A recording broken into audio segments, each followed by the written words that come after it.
Այսօր անճար լույսը լուսավորեց քո մանուկներին։ Լուսավորվի Երուսաղեմ, որովհետև հարություն առավ լույսը, Քրիստոս։ Այսօր երկնքից իջած լուսափայլ հրեշտակը զարհուրեցրեց պահապաններին և ավետեց սուրբ կանանց ասելով. Քրիստոս հարություն առավ մեռելներից։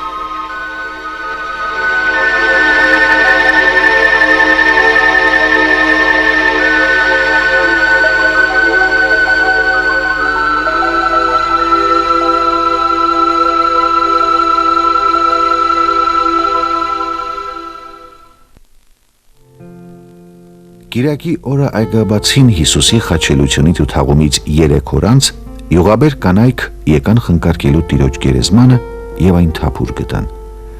Շփոթված կանանց երևացին հրեշտակները և ավետեցին Հիսուսի հարության բարի լուրը։ Ինչու եք ողջերին մեռելների մեջ փնտրում, այստեղ չէ, այլ հարություն առավ։ Յուղաբեր կանայք Տիրոջ հարության լուրը ավետեցին առաքյալներին, որից հետո Հիսուս նորահրաշ կերպով երևաց իր հուսաբեկ հետևորդներին, որ Քրիստոսի ձերբակալությունից, խաչելությունից ու թաղումից հետո հրեաների ահից թաքնվել էին վերնատանը։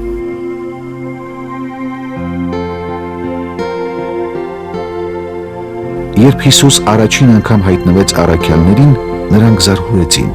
վախեցան, կարծեցին, թե ոգի են տեսնում, և հավատացին այն բանից հետո միայն, երբ տեսան ձեռքերի ու ոտքերի վերքերը և հաց տվեցին նրան։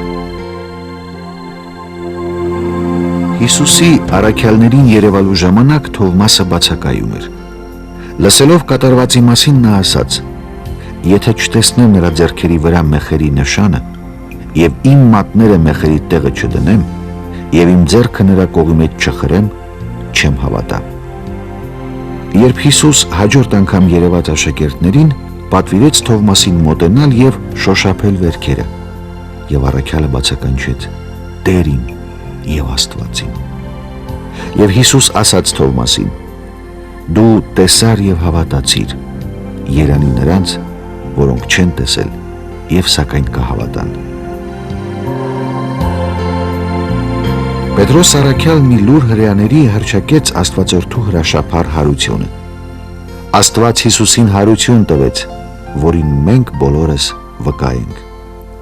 Հովհաննես ավետարանիչը վկայում է, որ Հիսուս իր հարությունից հետո բազում նշաններ գործեց, որոնք այս գրքում ավետարանում գրված չեն, այլ այսքանը գրվեց, որ դուք հավատաք, թե Հիսուս Քրիստոսն է Աստծո Որդին, նաև որպեսզի հավատաք ու նրա անունով հավիտենական կյանք ունենաք։ Պողոս առաքյալն անդրադառնալով Քրիստոսի հարության դեպքի կարևորությանը մարդկության փրկagorցության պատմության մեջ, Կորինթացիներին ուղված թղթում հռչակում է. «Եթե Քրիստոս հարություն չի առել, իզուր է մեր քարոզությունը, իզուր է և ձեր հավատքը»։ Մեր Տիրոջ հարությունը փրկagorցության առանցքային կարևորություն ունեցող կետն է, այսինքն հարությամբ է, որ արժևորվում է ոչ փրկagorցությունը, և հարությամբ է, որ լրանում է փրկagorցությունը, և նաև հիմք է դրվում ընդհանուր մարդկության փրկagorցության համար։ Հարությամբ նոր Ադամը վերականգնում է այն, ինչ հին Ադամի միջոցով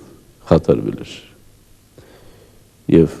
մահվան նկատմամբ հաղթանակով վերադարձնում է մարդուն իր անմահությանը, որին կոչված էր մարդը ի սկզբանե, և որը կորցրեց իր մեղանչումի պատճառով։ Հետևաբար առանց հարության չկա քրիստոնեություն։ Հարությունը այն հիմնական գաղափարն է, այն հիմնական իրականությունն է, այն հիմնական պատմական դեպքն է, որի վրա է խարսված ոչ քրիստոնեական հավատքը։ Եվ Պողոս առաքյալը այդ իմաստով շատ հստակ է, եթե Քրիստոս հարություն չի առել, ընդունայն է մեր հավատքը և ընդունայն է մեր քարոզությունը։ Առանց հարության չկա քրիստոնեության, առանց հարության նկատմամբ հավատքի չկա քրիստոնեություն։ Այդ իսկ պատճառով փրկagorցության, որին հավատում ենք, և յուրաքանչյուր կրոն իր նպատակը որպես ունի փրկagorցությունը, և փրկagorցությունը իրականանալի է միայն Քրիստոսի հարության նկատմամբ անվերապահ հավատք ունենալով։ Սուրբ Հարությունը մեր ժողովրդի ամենից սպասված ու սիրված տոներից է։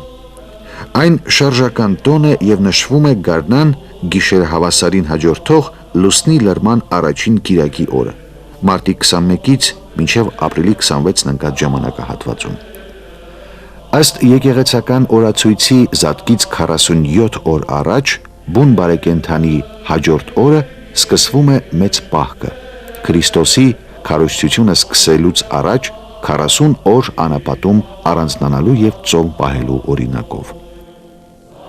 40-ական պահքի յուրաքանչյուր կիրակին ունի իր խորհուրդը։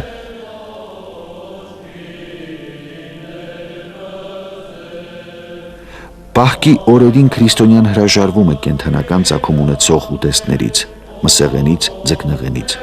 սնվում ավելի թեթև կերակուրներով։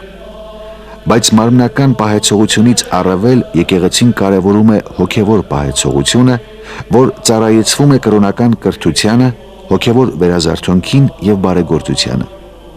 Մեծ պահքը մի շրջան է, երբ մարդն իրեն նվիրում է զղջումի, ինքնակննության եւ ապաշխարության, որպեսզի պատրաստ լինի եկեղեցական մեծագույն տոնին, Քրիստոսի հրաշափառ հարությանը։ Զատկին նախորդող վերջին շաբաթը եկեղեցու հայրերը կոչել են ավագ շաբաթ։ Ավագին կոչվում շաբաթվա բոլոր օրերը։ Ավետարանական ընթերցումները անդրադառնում են Հիսուս Քրիստոսի երկրային կյանքի վերջին օրերին։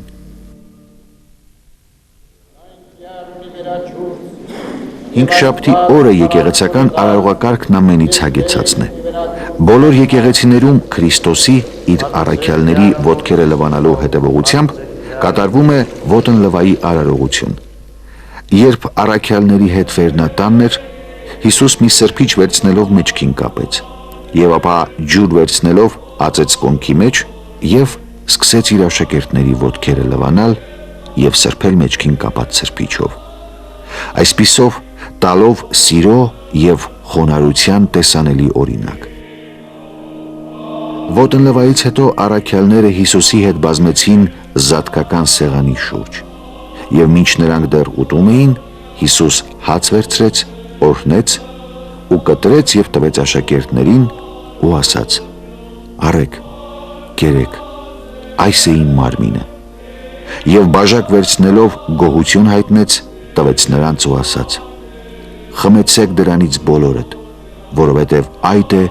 նոր ուխտի իմ արյունը, որ թափվում է շատերի համար»։ Եկեղեցին ցայսօր կատարում է հաղորդության խորհուրդը ու պատարագի ընթացքում Հիսուս Քրիստոսի մարմինն ու արյունը բաշխում հավատացյալներին։ Ավագ շաբաթվա ընթացքում հիշատակվում է նաև Աստվածորդու մատնությունը։ Խորհրդավոր ընթրիքից հետո Հիսուսի աշակերտներից Հուդան 30 արծաթ վարձատրությամբ վարդապետին մատնեց քահանայապետերին։ Դրանից հետո Հիսուս ենթարկվեց բազում կտանքների ու չարչարանքների։ Հինգշաբթի ուշ երեկոյան եկեղեցիների բոլոր խորաններին դրվում է Հիսուսին եւ առաքյալներին խորհրդանշող 13 մոմ։ Ավետարանի յուրաքանչյուր ընթերցումից հետո հանգցվում է մեկական մոմ, որ խորհրդանշում է առաքյալների Հիսուսին թողնելն ու փախչելը։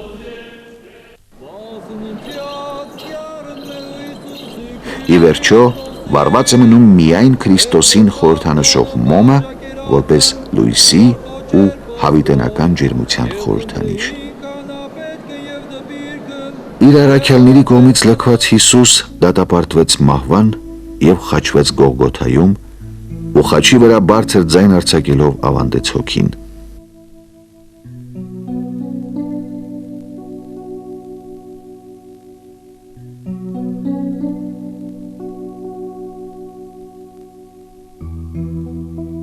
Հովսեփ Արիվմաթացին, որը մի պարկեշտ մարդ էր ու հրեաների ժողովի անդամ,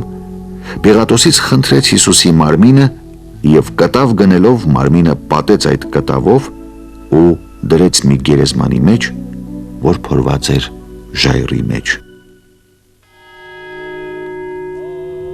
Ավակ ուրբաթ օրը հայ առաքելական եկեղեցում ավետարանական պատումի օրինակով կատարվում է Հիսուսի թաղման արարողությունը։ Պատրաստվում է Քրիստոսի խորհրդանշական գերեզմանը, որ թափորով դուրս է բերվում եւ պտտեցվում եկեղեցու շուրջ։ Ավագ շաբաթվա վերջին օրը կոչվում է ճրագալույց։ Ճրագալույցի պատարագին եկեղեցին հավատացյալներին փոխանցում է Քրիստոսի հրաշափառ հարության ավետիսը։ Զատկի օրը ժամամուտն ավետում է Քրիստոսի հարությունը, հույս տալով ողջերին, թե բոլոր մեռյալները հարություն պիտի առնեն։ Քրիստոս հարություն առավ մեռելներից, մահվամբ մահը վերացրեց եւ իր հարությամբ մեզ կյանք պարգևեց։ Քրիստոսի հարությունը այո նախօրինակն է մարդու հարության։ Այդ մասին դարձյալ Պողոս առաքյալը ասում է. նախ Քրիստոս, հետո մյուսները պետք է օրերի վաղճանին հարություն առնեն իրենց ամբողջական նորոգված, վերանորոգված մարմնով, հարուցյալ, փառավորյալ մարմնով։ Այսինքն Քրիստոսի հարությունը այո նախօրինակն է մարդու հարության եւ մեր հավատքը պարզապես Քրիստոսի հարության նկատմամբ խառսված չէ միայն այդ իրողության այդ դեպքի վրա, այլ որ հավատում ենք, որ նույնը պատահելու է նաեւ իրեն հավատացողից յուրաքանչյուրի հետ օրերի վաղճանին։ Այդ իսկ պատճառով Քրիստոսի հարությունը նաեւ գործող իրականություն է, ոչ թե մի դեպք է, որ պատմության մեջ եղել է եւ վերջացել է եւ ավարտվել է, պարզապես գրի առնվել եւ գրանցվել է, այլ որ շարունակում է գործել եւ գործում է յուրաքանչյուր իրեն հավատացողի մեջ։ Յուրաքանչյուր իրեն հավատացողը օրերի վաղճանին նույն ձևով, նույն կերպ աստվածային միջամտությամբ եւ աստվածային փառքով պետք է հարություն առնի։ Երուսաղեմ, Երուսաղեմ, որ կոտորում է իր մարգարեներին եւ քարկոծում է իր քեզ մոտ ուղարկվածներին։ Քանի անգամ կամեցա հավաքել քո մանուկներին, ինչպես հավն է հավաքում իր ձագերին թևերի տակ, բայց չկամեցաք։ Երուսաղեմն ընդունեց Հիսուսին որպես թագավորի ու փրկչի։ Զգեստներ ու ճյուղեր փռեց քաղաք մտնող Աստվածորդու ճանապարհին եւ փառաբանեց Տիրոջը կոչելով. Ովսաննա բարձրյալին, օրհնյալ լինի նա, որ գալիս է Տիրոջ անունով։ Օրեր անց նույն Երուսաղեմը խաչ անեց նրան եւ վկան դարձավ Աստվածորդու հրաշափառ հարության։ Ավագ շաբաթ օրը առավոտյան Երուսաղեմում կատարվում է լուսահանության արարողությունը։ Հայ եւ հույն եկեղեցիների հոգեվորականները լույսը դուրս են բերում Քրիստոսի գերեզմանից եւ բաժանում դավանակից եկեղեցիներին։ Նրանք էլ իրենց հավատացյալներին, ապա բազմահազար հավատացյալների թափորը պատտվելով գերեզմանի շուրջ աղոթք ու փառաբանություն է հնչեցնում առ Աստված, վերապրելով Հիսուս Քրիստոսի հարության բերկրանքը։ Այդպես է Տիրոջ հարության տաճարում սկսվում Զատկի ճրագալույցը։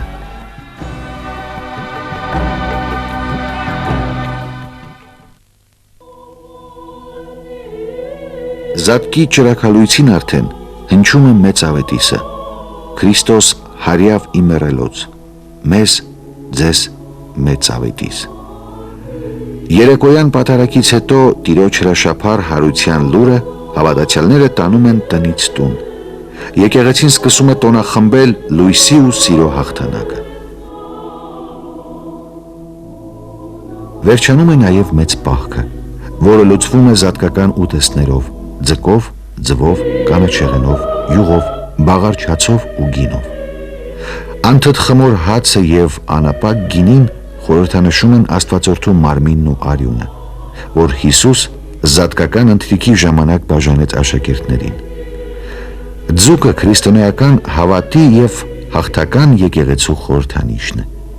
Կանաչեղենը գարնան զարթոնքի եւ կյանքի խորհուրդն է, իսկ ծլեցրած ցորեն հատիկը, որը տոնական տեսք է հաղորդում զատկական սեղանին, հիշեցնում է պարարտ հողի մեջ պտղաբերող սերմի ավետարանական պատումը։ Զատկական սեղանի պարտադիր կերակուր է համարվում նաև բրնձով շիլան, չամիչով զարդարուն։ Ցայսօր պահպանված եւ մեծ ժողովրդականություն վայելող զատկական ավանդույթներն են ձուներկելն ու ձվախաղը։ Ավանդության համաձայն Մարիամ Մագդաղենացին ավետարանը քարոզելու համար մեկնելով Հռոմ ներկայացավ Տիբերիոս կայսերը եւ նրան նվիրեց կարմիր ձու, ավետելով Քրիստոսի հարության լուրը։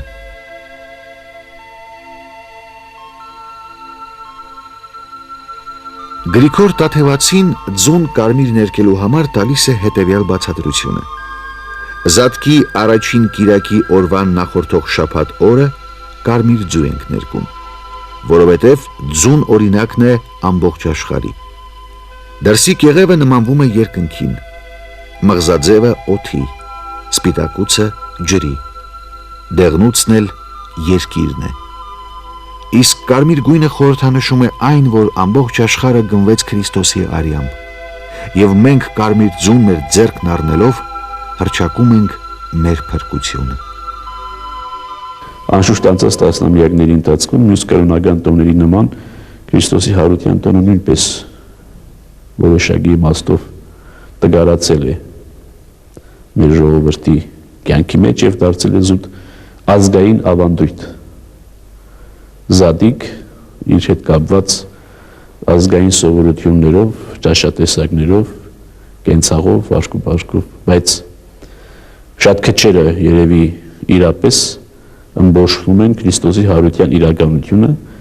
իր լիարժեքության մեջ եւ այսինքն Քրիստոս հարյավի մեռելուց ավետիսը իրապես իրենց համար